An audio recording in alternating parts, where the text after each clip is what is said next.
Welcome back. In this video, I'm going to be directly tracking the Attorney General searches and then answering their questions. This is going to be a novice level video, and we're going to jump right in by looking at a basic search. In this basic search, someone's searching for my name, John Salvaggio. And what we can notice with these searches is just like any other search engine, when you type in the search and you press enter, there's actually a clue that you type for this search in the URL bar. In this particular case, it says Q equals John plus Salvaggio up there.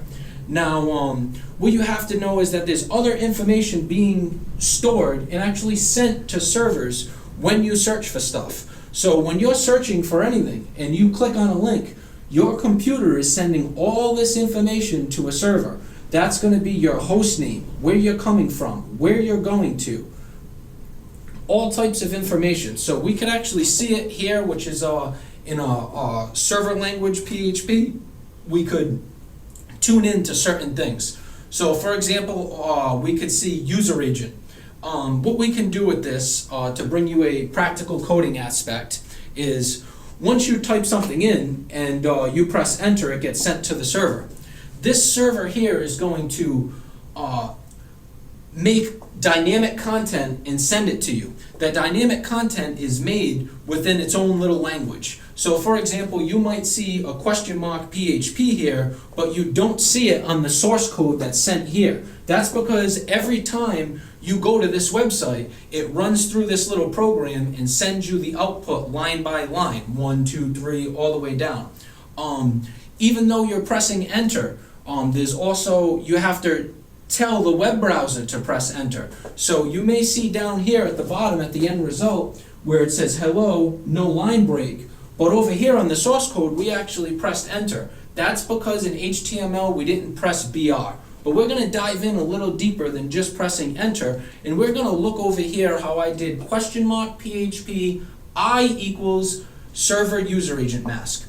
What this is doing is it's storing a variable for me for later on that I could use anywhere in my code. That doesn't mean it's going to be immediately sent to the user. That just means I'm storing a local variable in the server for myself. Now we continue down, and we'll actually notice the server is computing 1 plus 2. So the server knows what 1 plus 2 is, but we're not sending that to the user. That's just something for the server. Then after it computes 1 plus 2, it's going to go ahead and echo I, which if we remember was the user agent. So by the time this gets back to the user, after they search, what they're seeing is, on their website, is, they're seeing their user agent, which in my case is a Linux computer, 64-bit, and I'm running Firefox Iceweasel. So we're running, if you're tracking people, you're storing more information than a user mask. What we're actually storing is date, time, user, IP name, host name that they're coming under at the time. See, because IPs can change host names, I can make 1.1.1.1 jpsalvaggio.com, and then tomorrow it could be salvaggio.com. So we want to actually find out at the time what was that host name of that computer. We're going to store Java, QuickTime, and Flash cookies. Usually people find out if something's exploitable by a Java or QuickTime. And then after we get all this information, where they're coming from, where they're going to, we're going to put it in a database. Now we can pull these records from the database a single visit. And now this is what a single visit looks like from the database. So as you can see, on September 20th, 2010, the RIA, that's the Rhode Island Attorney General, was actually searching for, if we look under the Q right here, 126 Headley Avenue. We could also tell that they're using Microsoft Windows on an Internet Explorer 8 web browser. So now this was the first time I kind of got my eyes raised and I was like, what's going on over here? So to give you a better idea of what is possible with data mining this information, is we could go ahead and we can say, you know what, I just don't want to find a single record. I want to look up all records. Every time a host from ri.gov has looked up John Salvaggio in that from field, we could type that in.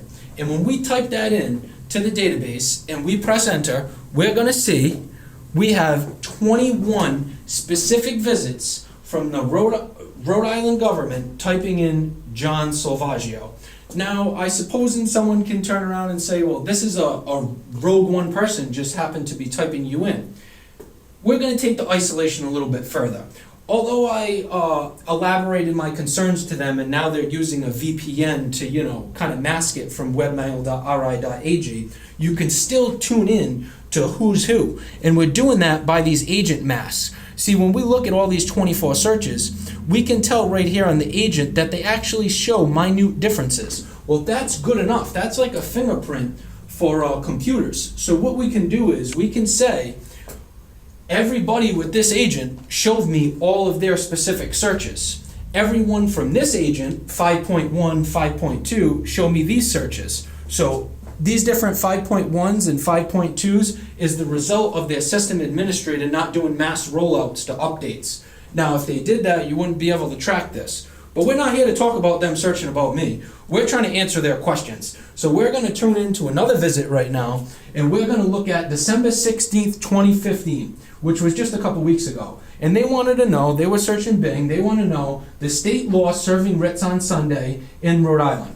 Well, as a former state constable, I can tell you that after serving 300 cases, you cannot serve a writ on a Sunday. Actually, there's a law preventing it, which would be Title 9, Chapter 5, Section 24, and that is service is void on a Sunday.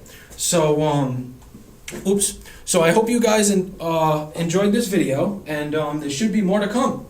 Thank you for tuning in. I'll be watching.